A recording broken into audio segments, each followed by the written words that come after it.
Welcome into the RSN Zone. Michael Brander here along with Matt Skura. Matt, been a crazy evening here at the Athletic Performance Factory. We do apologize for all the technical difficulties, especially in that Lake Central LaPorte game with our audio issues. Working on trying to get all those issues fixed, but hey, that's the fun part about a live broadcast. But we're working through all the technical difficulties here, so trying to troubleshoot all of that. But man, it has been a wild night so far across Northwest Indiana and beyond. As we look through some of these scores, we'll kind of run through some of them as we go through some of the highlights as well. We'll take a look at some of our games. We've got Crown Point Portage going on, along with Maryville, Michigan City, Valparaiso, and Chesterton. Those are our live video broadcasts right here on the Region Sports Network as you tune you in to the Chesterton Valparaiso game. You know, Matt, at the beginning of the night, we kind of talked about for Valparaiso coming in 1-4 on the year, a very uncharacteristic kind of, 1-3 on the year, looking at 1-4 in the face right now, but very uncharacteristic for the Valparaiso Vikings in a week that we thought that maybe they were going to be trying to use some desperate maneuvers. What kind of trick plays could they throw out? Anything like that. As you see a run here across midfield, trying to pick up some positive yardage here.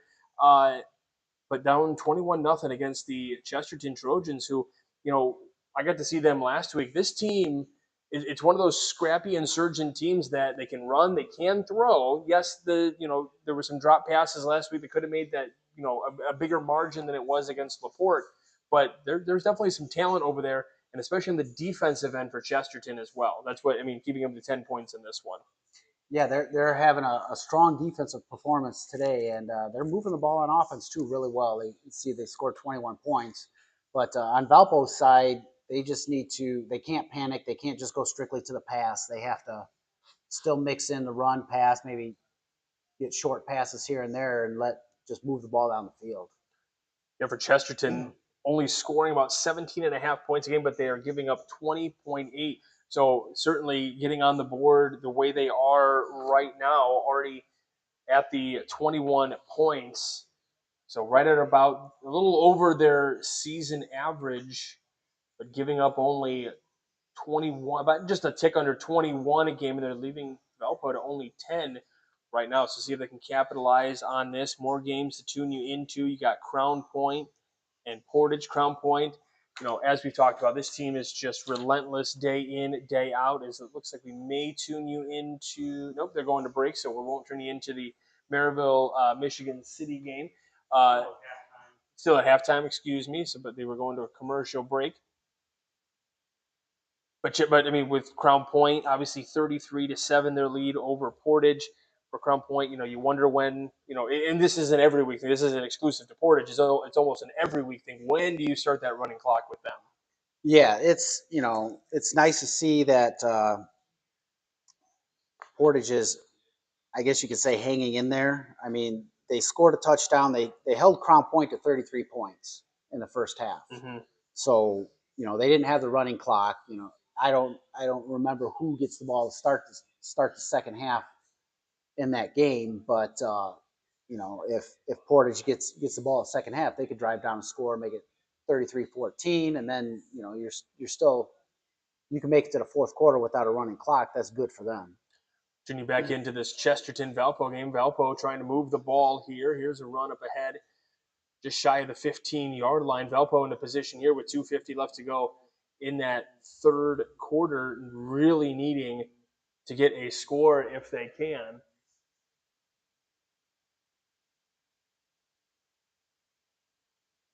Yeah, for Valparaiso, they're 1-3, one of the worst starts since 2014. They started that year 2-8. So certainly looking at 1-4 in the face right now, because Chesterton at home. I don't know how many times you've ever been out to Chesterton for a game, but man, oh man, those fans are rocking and rolling. They get behind their Chesterton Trojans. There is no question about that, and especially in a game against the Valparaiso Vikings. Looking to pass for the end zone. Pass is caught just beyond the 10-yard line. A big pickup there.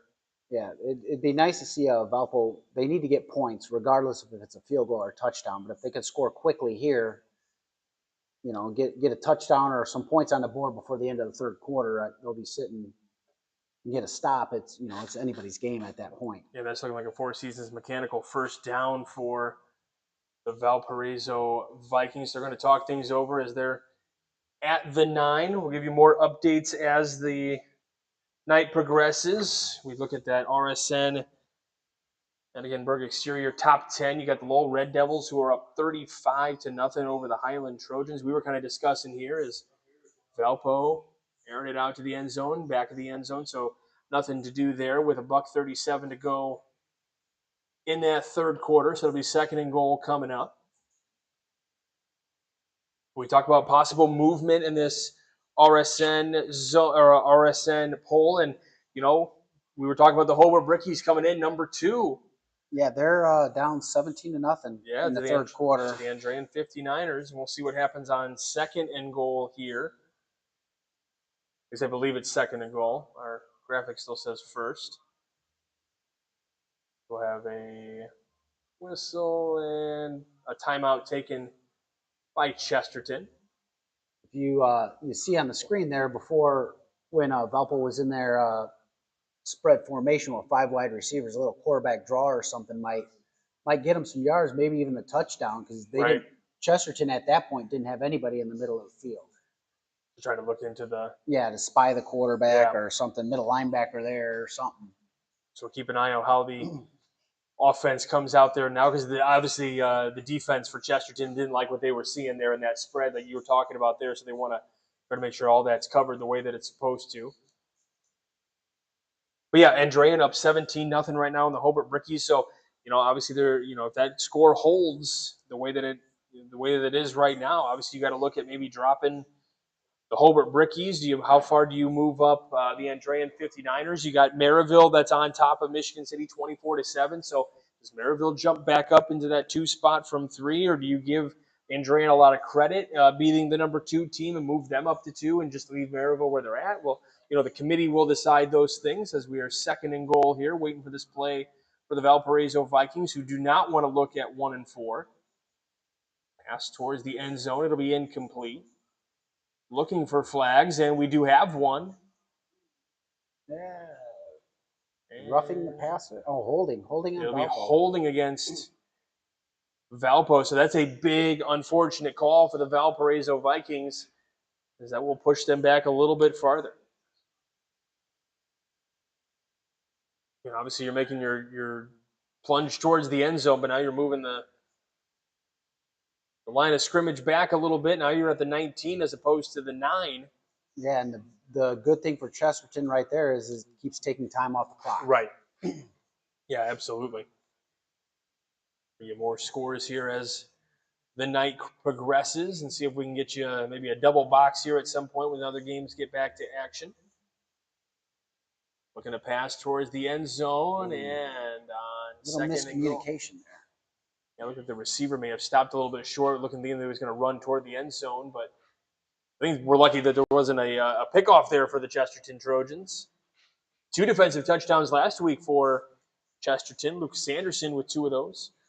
And they could have possibly had a third on that. I believe it was a bad snap on the punt, or they blocked a punt early in the game last week. Mm-hmm. Yep. Yeah, there was a fumble recovery, a couple INTs.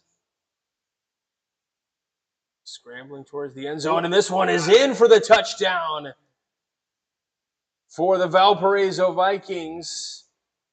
So the number 9 team in our poll inches their way a little bit closer and answers that last Chesterton touchdown. And we'll see if they're going to go for the 2-point conversion or the PAT. The 2-point conversion would make it a 3-point game. It looks like kind of coming out of the half here, you got Michigan City and Maryville. That was one we thought that maybe Michigan City, the way that they've been playing and the talent that they have there, might be a team that could maybe knock off the Maryville Pirates. That is yet to be seen in this one here tonight.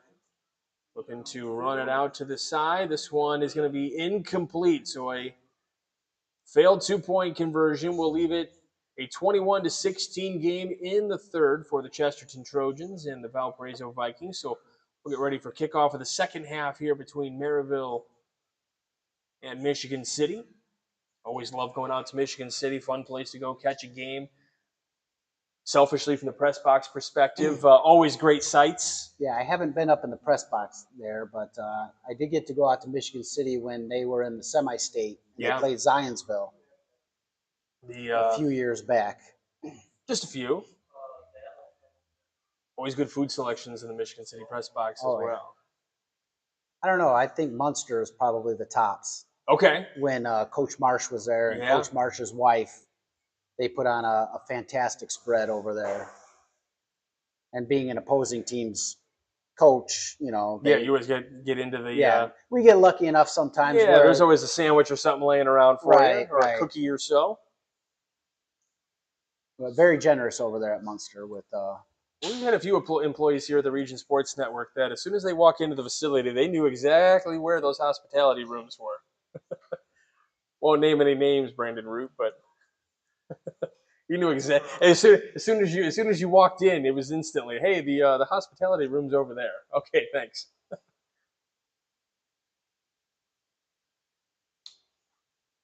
yeah, last time we checked here, we had Bishop Knoll was leading Calumet Christian 14-6 at the half. Haven't had an update. It was late in the second quarter when I got that score.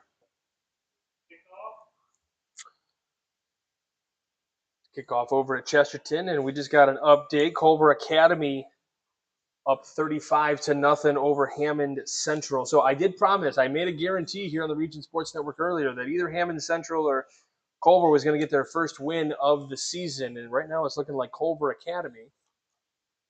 35-0. That's in the third quarter, I believe. Yes. Yep.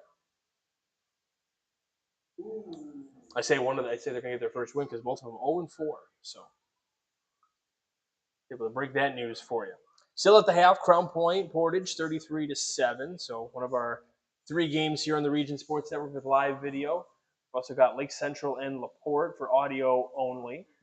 But we have been experiencing some technical difficulties over there in Slicer Country, so do apologize for that. As our guy Justin Cole working on the triple box here. All right, we got Michigan City driving start the second half. If they can get a touchdown here and make it a 2-score game for them. There was a penalty in this game, so I think it was targeting call. Oh, a targeting call. Okay. I don't know. It was on Maryville, so that's why they're kind of.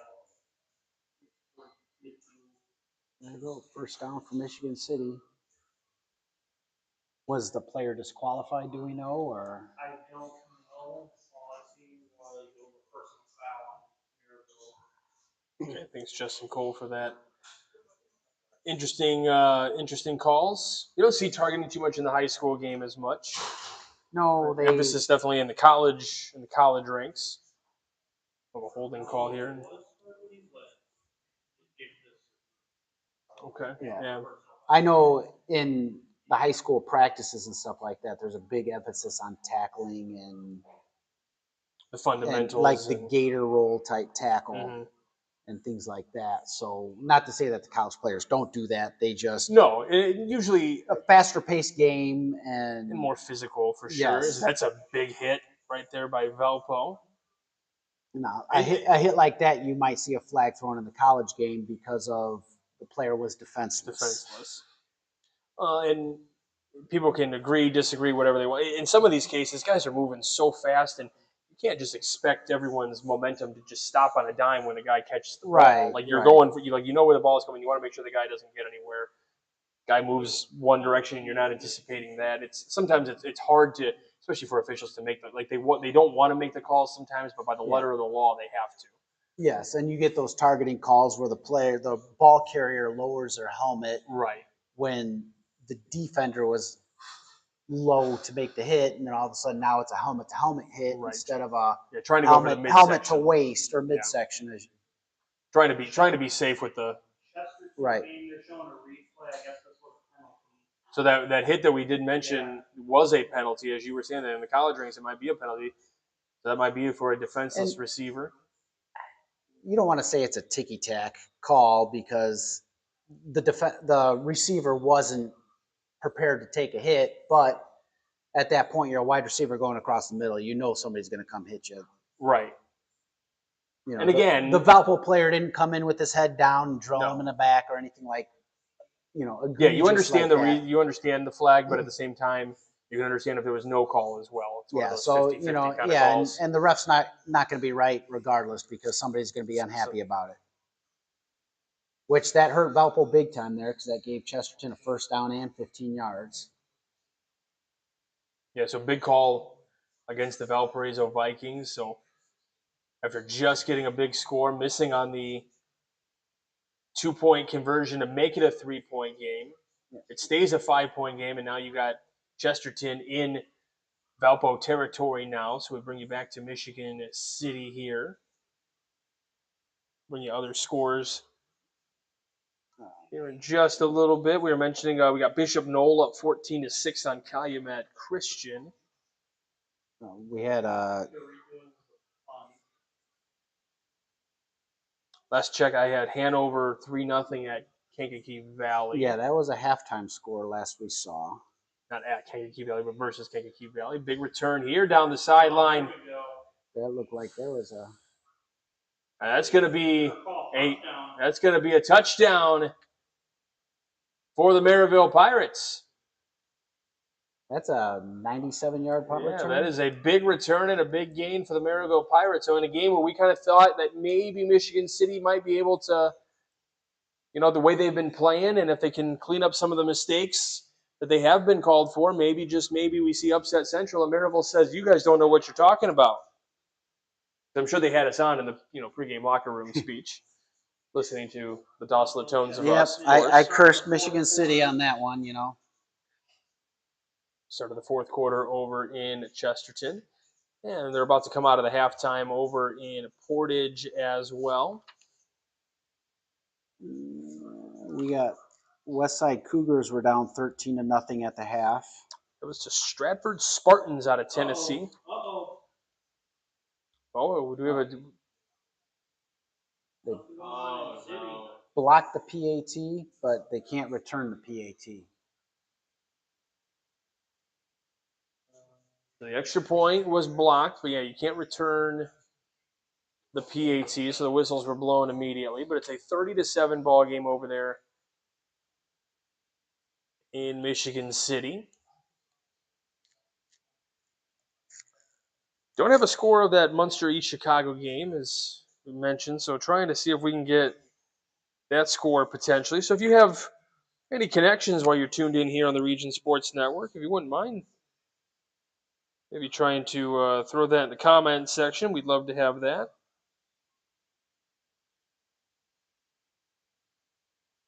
And I believe we're on YouTube for sure. Yes. Okay.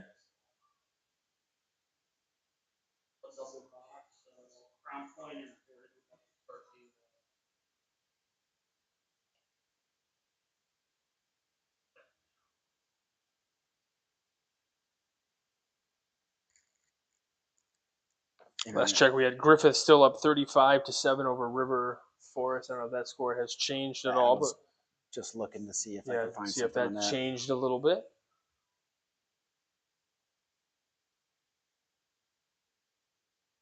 Chesterton continuing to make a push and picks up a Four Seasons Mechanical first down.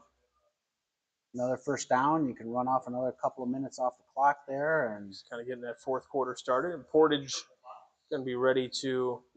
We have Hanover Central's up 17-0 in the fourth quarter. Okay.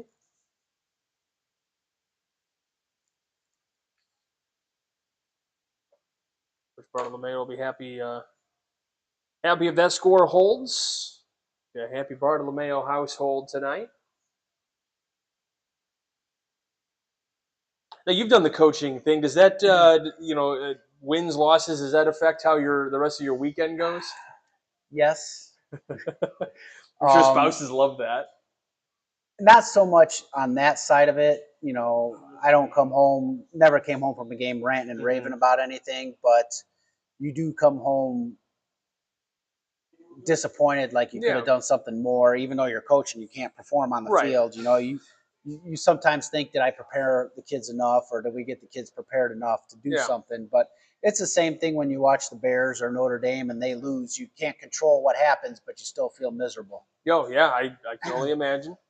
You know, I mean, you being an IU fan probably suffered for years with IU struggling in football and even in basketball. Yeah. It's so Oh, frustrating to watch because you know they have a quality team yes, absolutely. and they just can't perform. 100%. Well, and even just the coaching aspect. Yeah, I mean, and there's times too where, as a coach, you can just sit there and say, hey, you know what? Our guys played really, really hard too, but that we just got beat. Like they just played a little Yeah. bit better than us, and there's nothing more we would have really done. We did everything we were supposed to, and we capitalized on their mistakes. They just capitalized on ours, and they outbeat us. Yeah, and Outlasted there, us. and you always get those questionable, Oh, we have a fumble. those questionable calls from the officials that you kind of rant and rave over after the game when you're sitting in the office with the other coaches.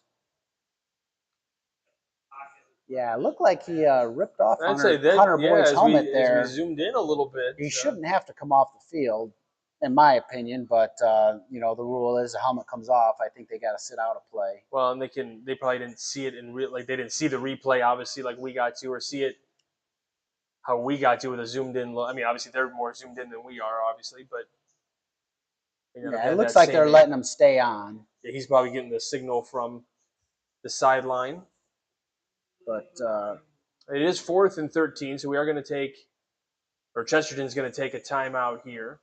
we got Actually, with 8:30 left in the fourth, that's our final timeout. That could play a factor later in that game. absolutely. We got a running clock over at Griffith, 42-7 Panthers over River Forest. And what quarter are we in there? They are still in the third. Still in the third, so 42-7.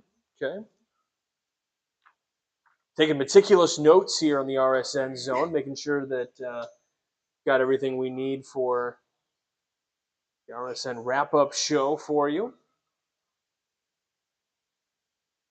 Portage trying to get something going here, trying to get some kind of positive plays here. If Crown Point driving here, trying to get a big stop as Crown Point yet again right through the defense and into the end zone for the touchdown. You're trying to hope for a stop, but there's just no stopping this Crown Point team. Yeah, they're doing something different this year. In years past, they're doing something different in general. In a lot of ways. You had stability at the quarterback and running position, or running back position, the last few years with Ellison and Ehrlich, and now you're playing two quarterbacks and two different running backs. And that's so you can talk about this from the coaching perspective. How difficult is it? Because in college you kind of know who you have for the potentially the 4 years or for how many years. Like you can kind of mold the quarterback the way you want to an extent, or you can at least scout for the type of quarterback you want to fit your offensive system. High school, you don't really get that luxury. You get who you get based on where they live and stuff like that. So how does that change your strategies as a coach year in and year out? Because year in, year out, you could have a different quarterback. Right. You can kind of tailor your play calling to the talents of your quarterback or your running back or whatever. So like, in years past with Crown Point, you had Noah there, and he was an incredible football player. He could throw the ball, run. I mean, obviously running wasn't his strong point, but you had a good throwing quarterback. He threw, you're throwing for over 2,000 yards, and you're rushing for almost 2,000 yards for running back. So so while the running may not have been his specialty, he still could definitely do it. And it was something you had to prepare for as a defense. Yeah, and you have that now. You have that. Well, if Crown Point wants to throw the ball 25 times a game, they can do that. Yes. You have the ability to do that. Or if you want to run the ball 25 times a game, 50 times a game, you can do that. Where this team here, both quarterbacks can throw, and both quarterbacks are maybe not running quarterbacks, but they can do something with their legs. And both running backs that they have there are very capable of.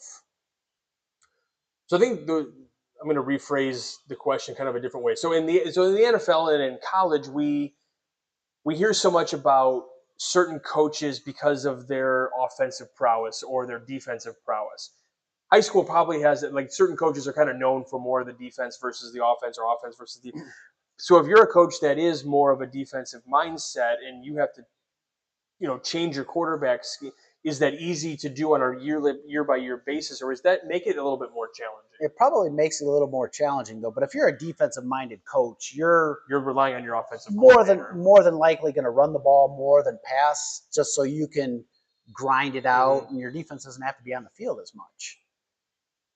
I would also imagine that obviously these coaches know each other. They've worked together. A lot of them have worked in different systems and change year to year and stuff like that, going to different school systems. I would imagine it's also there's probably some benefit in being a team that changes their set. Like Lowell is known as a running program. Yes. Like they are known for running the ball, right? But if you change, as we have big hit here in the Chesterton Valpo game, but if you're not known as just a one, and obviously Lowell can throw the ball, but they're just kind of known as that ground and pound team. But if you change it up every year, it's hard. It looked like it hit the ground. It's probably hard year in and year out to coach against that team because you don't know what their real strength is going to be that particular year. Right, and I'll throw this out here. Coach Marsh and Munster in the past, in the 90s, they ran a wing T type offense. Yeah. Very similar to what Don Howell used to run. But you'd see that one year, then the next year they'd be two wings, and they'd be running a lot of motion and a little bit of trick plays with counter traps and stuff like that. And then the next year they'd be two receiver slot sets, trip sets, and he kind of catered his offense. It's still the same plays and same playbook, but he would cater his offense more to if he had a passing quarterback, like we were talking about earlier. But nowadays everybody pretty much runs the same type of spread offense. Okay. You might have a few different plays, everything that, but you can't. I don't want to say your playbook's limited, but you can run your different formations where we see Maryville running more of four wide receiver sets, or three wide receiver sets, three wide receivers on one side, one on the other, or maybe going an empty backfield, as opposed to a Crown Point where they're putting two tight ends right behind the linemen and we're just running power football. Correct. But you're still running it out of a shotgun formation. Yeah, okay. I get what you're saying. So, and you got teams that want to throw the ball over the field, and some teams can do it because they're more athletic. But come November, kind of that you got to have that. You got to have that running game. Big gain in the Chesterton the Chesterton Valpo game, and a tackle. Very close to that line, but they had a flag early on, so we'll see if that big gain gets taken back. But I think that tackle looked a lot worse than what it was because the Valpo player thought he stepped out of bounds. Well, and the flag came in before the tackle even happened, but yeah, that was kind of a late hit there. But I think that kind of gets null and void because of the penalty before that big run. So Valpo trying to capitalize here. They had an out. Now the run. The ball is loose on the ground, and the lineman jumps all over it. Big loss there for the Vikings, going the opposite direction of where they need to go. Let's feel odd here in Michigan City to have the visiting team wearing what is traditionally the home whites. But I guess the Valpo is doing the same thing. It's weird because different sports do different things. Yeah. Football traditionally, I've seen a lot where everybody wears their dark colors at home. Baseball's I do see that baseball's more often, white colors. But then you got the Dallas Cowboys who always wear white jerseys. Correct. You got Georgia Tech who always wears white jerseys. LSU is another example. Big game in that, or big gain in the Maryville game. It looks like it'll be like a Maryville touchdown here. Wait to see if the flag symbol comes up. Nope, we got Maryville touchdown, and it'll make it a 36-7 ball game. And just as we predicted, we knew that Maryville was going to kind of start to run all over Michigan City in the second half. We predicted that, right? Yeah, we did. They are. That was a quarterback draw too. So Tell you what, They must have saw something and they made their adjustments at half. And I got to see Mike Hill week 1 of the season, and I was overly impressed. One of the questions coming in was kind of how the offensive line was going to hold up for Maryville coming into the game or coming into the season. And overall, I would say week 1 is always kind of a you kind of throw some things out because teams are still kind of gelling and really kind of getting at each other for the first time. And the pocket was collapsing pretty early, but he was able to still make plays. I was impressed with what I saw week 1, and he certainly putting up some big numbers here in this one as they stretch that lead to 37-7. Yeah, Maryville's Crown Point scoring as well. So back over to Chesterton. Maryville's setting the tone for the regional there. Yeah, in Class 5A for sure.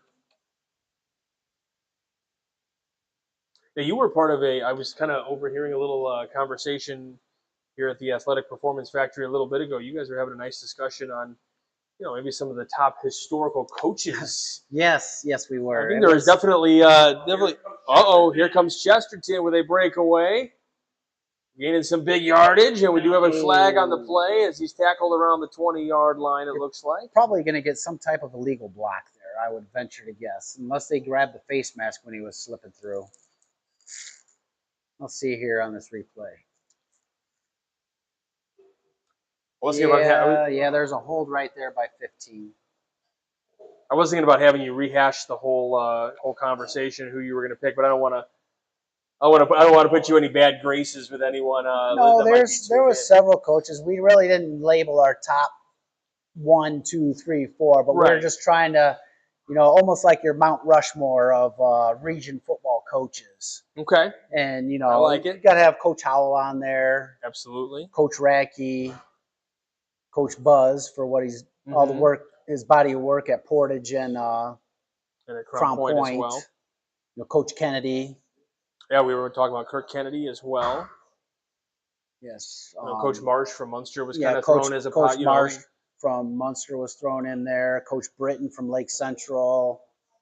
A lot of names. We also had Coach Smith, Brad Smith, who coached a lot at of names Crown Point. were being thrown around over there. Definitely something worth a conversation. I think that's a fun one to have. Yeah, a lot of these coaches that we had and we were talking about have longevity, and you may not have won a lot of the big ones, but always having a winning record. Coach Racky is one of the coaches. I think he's the winningest coach amongst active coaches. And he's getting up there with possibly a few more years, maybe breaking the record for all-time wins. Yeah, I'm going to look that up right now. We've been asked for the Hobart Andrean game. Last update, Andrean up 17-0 on the Hobart Brickies, which, some would say that that's a shock. Not everyone would say that's a complete shock. Obviously, Andrean, a pretty good team coming in at 3-1. When you look at that one loss to the Maryville Pirates, who are all over Michigan City here tonight, and that record kind of if you're looking at records only, a little deceiving. So 3-1 for the 59ers. The Brickies at 4-0. Yeah, and Andrean's only loss was to Maryville in the first week of the season. Correct. So it looks like it's 17-7. Hobart just scored. Okay. So and that looks like about 3 minutes left. In the game total, or the third? We'll keep an eye out for it. I'm going to look up in the fourth. I'm texting back and forth with some people that are over at the game. All right, get your inside knowledge. I put some feelers out there for scores, and nobody responded back. They said, "Please delete this number." I think is what I got back as a reply. Yeah, we don't pay them enough, I guess. Right. No, they just don't want me to talk to them, I think is what it was. So I looked up coaching leaders. So amongst the active coaches, you are right. Russ Radke with 417 wins. He's over at Knox right now. But if you look here, so all together, so he's at 417. You got Larry Wright at 464. So not too far away. Yeah, and he's that team 47 wins away. Yeah, and that program over there is very capable of winning 10 games a year every year. It just depends on how long Coach Racky wants to coach. Yeah. He's what, been there 47, or he's been coaching for almost 47 years, or over 47 years. It's been a hot minute. There's no question about it. You know, you make a couple of deep runs in the playoffs, and you can get. Who did I say? Which Wright? Bud Wright, I thought you said, or Larry Wright. Larry Wright. Let's go with that.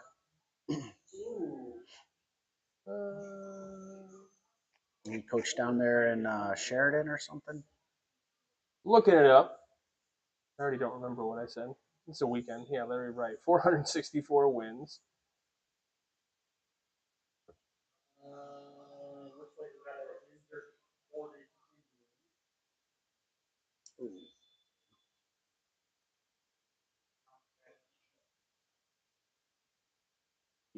Chesterton kicked a field goal there on their last drive to make it 24-16. Yes, you're right. Sheridan, going back all the way to 1984. Wow. But he's been at quite a few state championship games with that team. Yes. Yeah, in his first year, too. Holy cow. I think they're, what, a 1A or 2A school?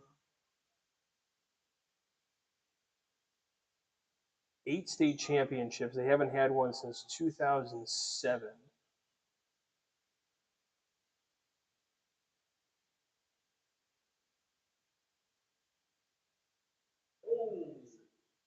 And he actually, Larry Wright, just retired last year.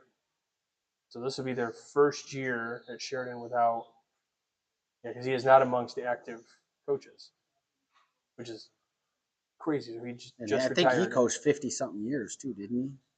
Yeah, going back all the way to 1980. It said, well, it showed 1984 according to John Harrell, which we always got to give a shout out to John Harrell each and every week because the stuff he has here on his website goes back a long ways and a lot of records kept on here for both football and during boys and girls basketball season as well. It's really impressive the database that he has compiled and put on his website here. There's a big gain for Valpo there. First down, 2.5 minutes left in the fourth on that game. Looks like Crown Point's got some backups in the game. Yeah, 47-7 in the fourth. Third. Still the third. That's right, because they just kicked off.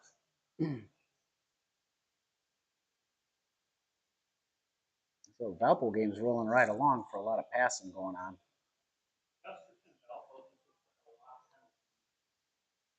Yeah, despite all the penalties too, because there's 2 minutes left in the fourth. This one going to get aired out, coming up just a little bit short. Yep, that's impressive by Chesterton. The front four is getting a lot of pressure on the quarterback. They haven't had to blitz a whole lot.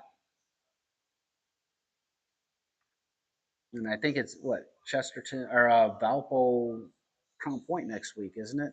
Yes. So it doesn't And get I believe any. that is at Crown Point. It doesn't get any easier for the Vikings. No, it does not. I mean, that's, we were talking. Chris Fig and I were talking last week at Chesterton. Kind of, if you were to compare the DAC to a college conference, we kind of both agreed that you might kind of consider it more like the Big Ten. A lot of bruisers and defense in terms of maybe a little long on that pass there over in Portage, walking into the sand pit over there. Yeah, I'd have to agree with you on that one there. It's, and it's the same thing in the Big Ten. Anybody could beat anybody at any time. Mm-hmm. Yeah, you have your couple of top dogs, just like the Big Ten, but on any given Friday night, yeah, somebody could come in and surprise somebody. Anytime. I mean, like Chesterton with an interception there. Can't tell who that was. So it's going to be interesting watching Michigan City. Obviously, thinking that maybe they might have a little bit better showing against the Maryville Pirates. It was a 2-point game last year. As of right now, the 20-point game right now. What kind of psyche does that change for Michigan City going to Lake Central next week? They'll be ready to come out and a little extra motivation, maybe. Yeah, after, a lot of motivation. Time left in the game, so it may not be a loss. But if the score holds the way it is right now, Still in the third quarter. About was that 5 minutes left in the third quarter? Yeah, they should have some motivation. I think. Especially on Lake Central's homecoming night. Yeah, you always it's always fun to play somebody on their homecoming night. Obviously you don't want to be that homecoming game. If back in the past, the homecoming game was always the weakest opponent on your schedule. You try to make, yeah. Yeah, you try to make it that way, but you know, Yeah, for Lake Central, it's usually either Michigan City or Chesterton, depending on what week? what week it is. Yeah, it looks like we have Ooh, another and I think Maryville that touchdown there. touchdown makes it a running clock.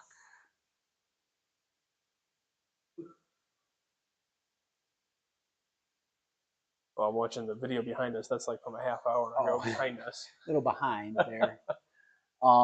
We haven't had any Laporte updates, have we? Yeah, that game got away from Michigan City really quick.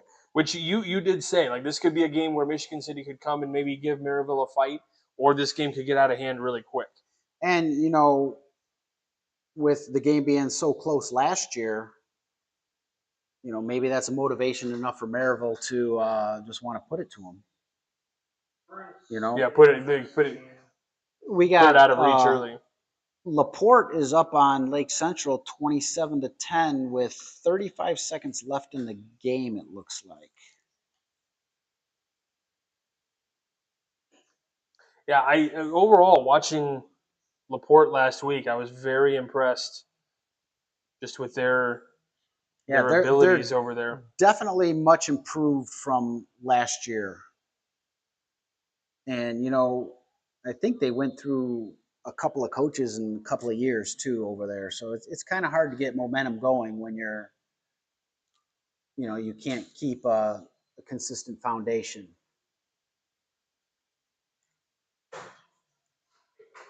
Very entertaining to watch. I always love. I was telling they have a broadcast crew out there themselves, and I was talking to some of those guys that I love going out to Laporte for various sports. I have not been out there for a football game yet, but man, their facilities in there. I love going for basketball games. Their gym is just it's big. It's spectacular. Love going to the baseball field. I think it's one of the unique diamonds in Northwest Indiana for sure. Yeah, I've actually had the pleasure of when Griffith had a home and home series with Laporte. We went there and played a couple times. It's a long drive, coming from Griffith over there, but it was a fabulous place to play. Right. One of my favorite places to play at, I got to actually play in Whiting when they first built the place. Yeah. And it was fun. It was weird because you never saw a stadium with stands only on one side. But, it was a fun place to play. That's when, Whiting was rolling with all the good teams they had. And by the way, we're in the RSN zone. You can kind of see what we're getting to look at here on this particular monitor. There have been times where we've been able to see more things from time to time, but because we're showing this to you, we had to switch some of the broadcast up so that way we know what's going on in other games. But continuing on with the Laporte Slicers, they're on a 3-game losing streak right now. Really need to get that win against Lake Central, which it looks like they're in position to do that tonight, because then they go on the road the next 2 weeks and they hit Maryville and they hit Crown Point. Yeah, that's going to be tough matchups. But I mean, they're playing tough defense, and they only gave up 10 points to Lake Central. And only gave up 30. I mean, they gave up 34 to Chesterton, which that kind of two of those touchdowns were defensive touchdowns. Yeah. So that's kind of misleading. There was also off of a bad punt. The ball got knocked down at the 1-yard line. We were debating on whether should they have tackled in the end zone to allow for the safety. Because then, the 2 points versus the 6 points, had that been a closer game, you would have been thinking, okay, maybe the safety would have been the better choice. But then I almost thought that was a safety. It looked like he got tackled in the end zone and fell forward, but was hard to tell from our vantage point in the press box, but they Yeah. ruled it was at the 1 yard line with the forward progress. So that was one of the first debates that we were going. But then all of a sudden it was like 12-0 right off the bat, and we're like, man, this is going to be a blowout game. And Laporte said, no, you guys don't know what you're talking about, which is true because that's why we're in the press box. But Yeah. So Griffith's up 49-7 on River Forest now. They're in the fourth. rolling right along. This is going to be Valpo's final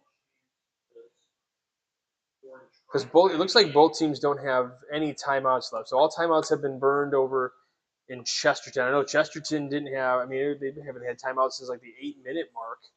Yeah, Chesterton can pretty much pin their ears back and go for the quarterback now because I don't see Valpo Complete over running the ball with 1:20 left and they're down what? Michigan City. So it'll be 3rd down and short over in Michigan City, trying for a Four Seasons mechanical first down. Valpo with a long way to go with a $1.20. Pass up the middle. Still up across the 15. Yeah, they need to be in there. So at least some positive yardage here. So it'll be 2nd down and 6 coming up. So pick up a 4 on that pass. Clock is still running. Yeah, they should probably have 2 or 3 plays at their go-to plays so they can just get up on the line and whip them out real quick. Big pass complete and a big stuff out across the 25. Got to spot it and mark it. That's what the center's like, let's go, ref, come on. Down to 40. Well, they have to wait for the chains to get there. So the clock does stop on first down. So we saw Four Seasons mechanical first down. So the clock does stop on first downs. That's why the official does get a little bit of time to spot that ball. But the center was like, let's go. Yeah, they gotta. Yeah, and they do wait for the chains to get set up as opposed to college where they just get it there and they kind of just go. Yeah, well, they got all the technology. They got the and technology, everything, yeah, so. to make it. But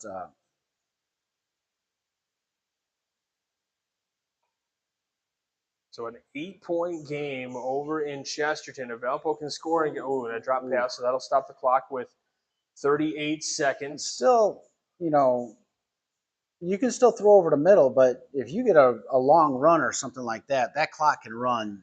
It still stops, with the first down Right. and everything, but that's the only benefit, but it'll start right back up real quick. So your suggestion would you got to be looking towards the boundaries right about now, maybe? Yeah, I mean, you could throw a short side of the field here, but you also can look and see how they set up their defense. If they don't, we can't see where the secondary players are rolling playing. Out to the right, trying to pick up some yardage here, trying to reach out for that first down. So the clock will stop as he steps out of bounds. They do mark it short, so they don't give him the extra on the little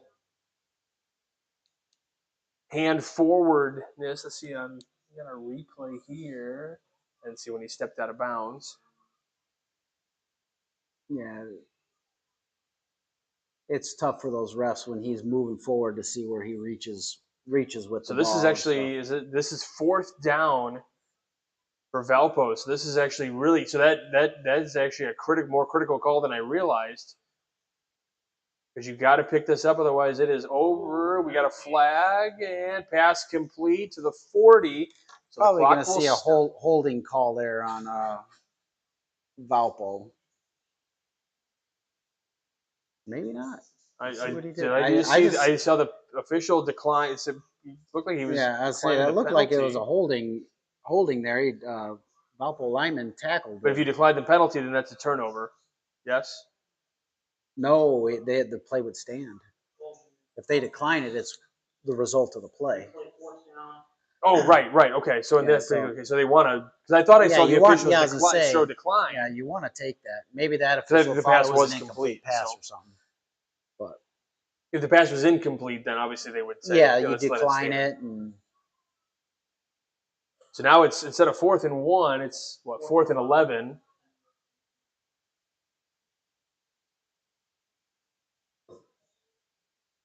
How much does that? I mean, obviously it's 4th down. So does the 10 versus the 1 really mean? You mean you're trying to get it down the field anyway?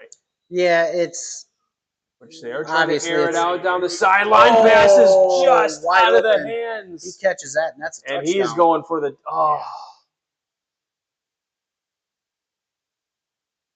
That's the teammate over there. Yeah. Yeah, oh man. He's going to beat himself up tonight. But Well, kudos to the Chesterton player too. Just he's going over there as well, saying, "Hey, I feel you, man. I think everybody's been in that kind of situation." So Chesterton, number 10 in the RSN poll. We've had him ranked as high as 6, I believe. I don't know. Chesterton. Have we had him as high as about 6? Does that sound right to you? 5 or 6, maybe, over the course of time. And they're going to escape here with a win over their rival, the Valparaiso Vikings. Big pickup for the Chesterton Trojans. see And Crown light Point. show will start there as well. Yep, Crown Point continues to roll. 4 minutes left in the game. So why don't we go ahead and you want to go ahead and take a timeout, Justin? We'll take a quick timeout and we'll come back with more coverage here from the Athletic Performance Factory here on the RSN Zone. You're watching the Region Sports Network, the only game in town.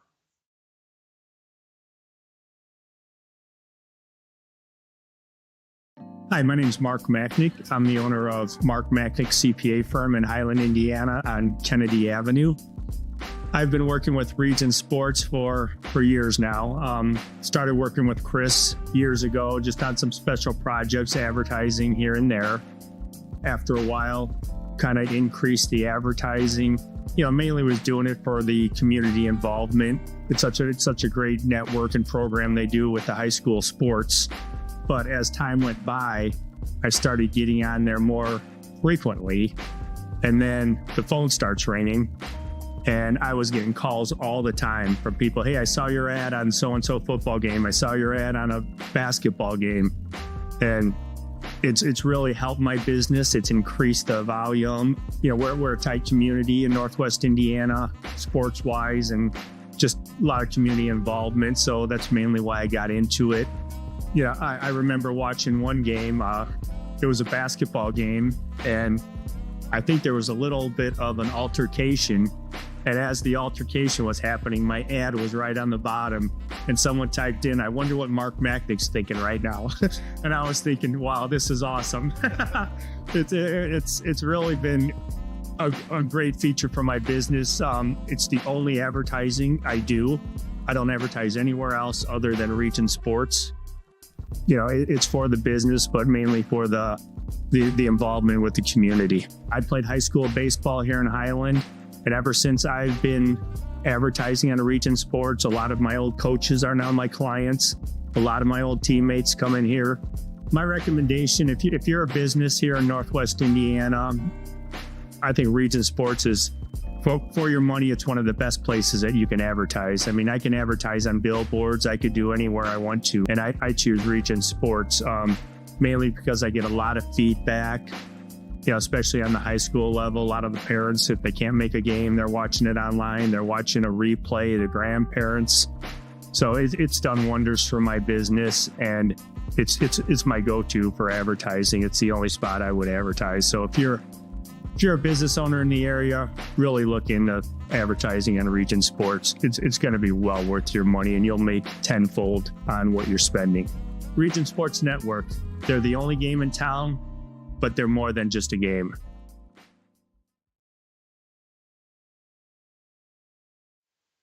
Welcome back to the RSN Zone here from the Athletic Performance Factory, right here on the Region Sports Network. Michael Brander, Matt Skura alongside, keeping you up to date on all the scores. Track and Penn Hill Hometown Scoreboard updates for you. We do have finals rolling in. We'll give those to you in the RSN wrap-up show, but we'll give you other updates as we get them. We've got 2 games still in progress right here on the Region Sports Network. We have 2 that have gone final, one on video, one on audio, and you can see here, Portage on your screen, trailing the Crown Point Bulldogs, and the Bulldogs looking to score again with a run to the outside.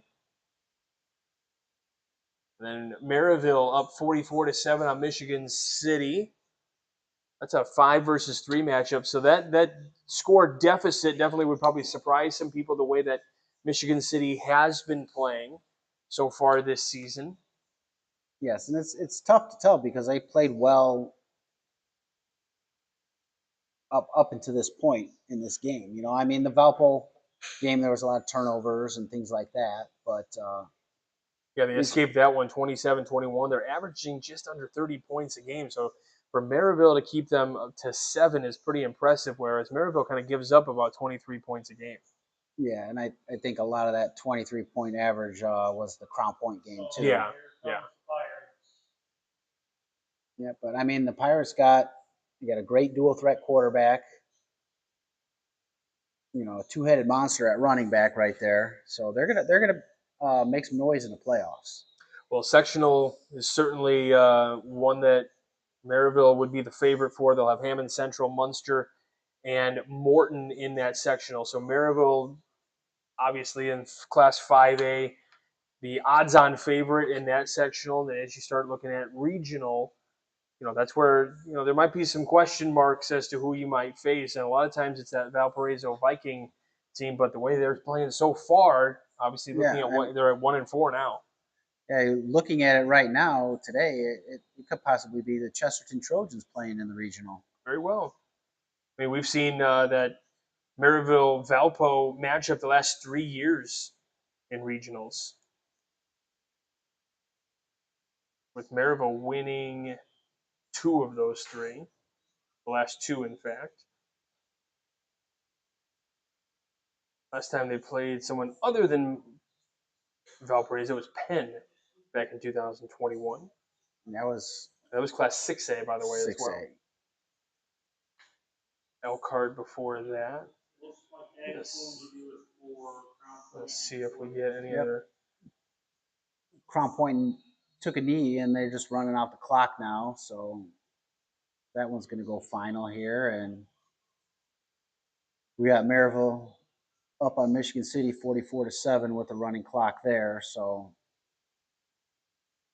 we'll see if Crown Point and Portage has concluded. We will ask viewers to go to the individual games if they want to see the conclusion of City and Maryville.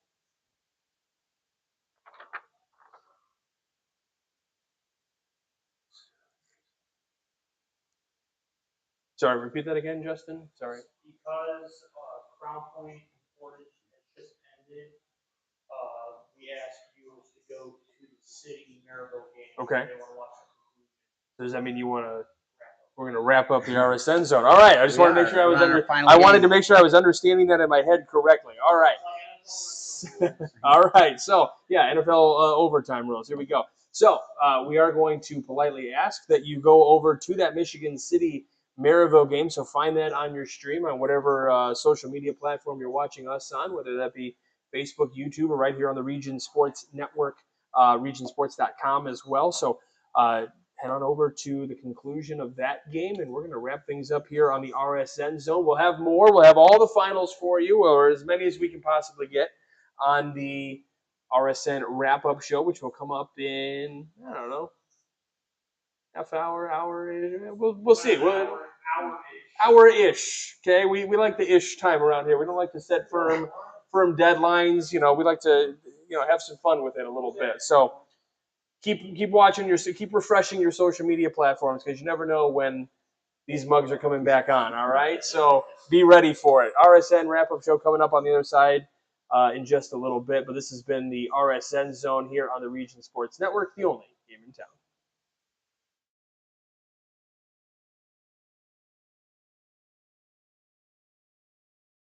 At Strachan Van Til, we believe grocery shopping should be simple. Now, shopping is easier than ever with our new and improved website. Find what you need fast. Browse your favorite products, add them to your cart, and check out in just a few quick steps. Choose between convenient in-store pickup or let us handle the heavy lifting. From our shelves to your doorstep, skip the lines, shop your way, and spend more time on what matters most. With our rewards program, enjoy incredible savings and personalized offers every time you shop. Shop online now at strachanvantil.com or download our app today. Hi, I'm Crown Company's Lantern Man. If you're a contractor, it's my job to make your insurance coverage simple and affordable. Because I know time is money, I'll come to your business. Certificates and bonds are a snap. Wherever you are, whatever business you're in, we've got you covered. As Crowell Company's Lantern Man, I'm your insurance superhero. Crowell Companies, insurance professionals. Highland, Merrillville, and Michigan City. Thinking about what to do after high school? Consider a career with Boilermakers Local 374. As a Boilermaker apprentice, you'll earn while you learn. We offer excellent wages and benefits, and as part of our no-cost hands-on apprenticeship program, you'll learn from the best in state-of-the-art training centers and on the job. Become a union Boilermaker and get on your way to a great career. Find out more, visit www.local374.org or call 219-845-1000. From lighting up Friday Night Football to powering the classrooms that shape the students of Lake County, IBEW Local 697 is proud to support our region's schools and the communities we call home. A career as a union electrician could be your next great move. Your next cap might be a hard hat. IBEW Local 697, powering futures, powering the region.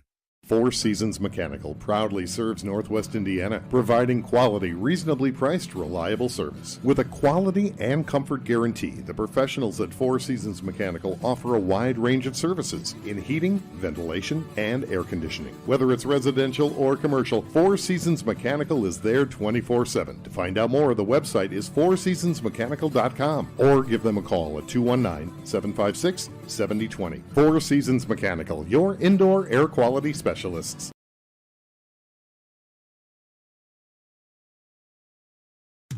Old Man Winter is just around the corner, and that means temperatures will soon begin to drop. And a region winter is not the time to be left out in the cold. The professionals at Economy Electric Heating and Cooling can tune up that old furnace or install a new unit that can last for years. Your family deserves to stay comfortable this winter, and with 24/7 emergency service, comfort is just a phone call away. Economy Electric Heating and Cooling, 219-923-4441. Or for more info, the website is forajobdoneright.com.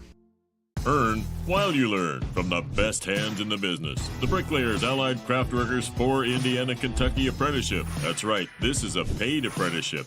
I'm getting an education while learning a trade and getting paid for it. The thing that surprised me the most about this apprenticeship program is the respect I have received after the proper time and training. Classes start soon, so apply now. There are training centers throughout Indiana and Kentucky. We are the Bricklayers and Allied Craft Workers for Indiana, Kentucky Apprenticeship. The best hands in the business. Flip the switch, a light turns on. Press the button, machines and instruments come to life. Touch the screen, communicate with the world. Simple tasks, guaranteed results, every second of every day. That's the power of power. And that's the power brought to you by the NECA contractors and electrical workers of Local 531.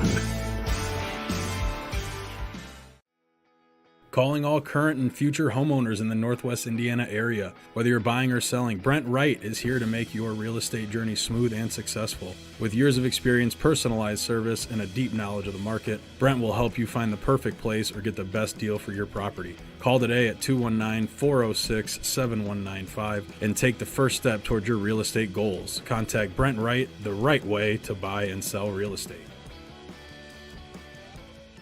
The Athletic Performance Factory is Northwest Indiana's premier athletic training center. The 40,000 square foot state-of-the-art facility features batting cages, a sand training room, a new outdoor turf infield, and so much more. Check out the facility for one of their daily classes at 3150 45th Street in Highland. Interested in signing up for team workouts or individual lessons? Check out their website at trainapf.com or contact them at 219-750-1087. Athletic Performance Factory, where athletes are made.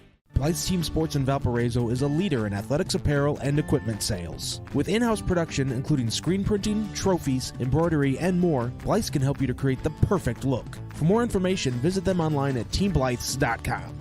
Blythe's Team Sports in Valparaiso, where the athletes shop.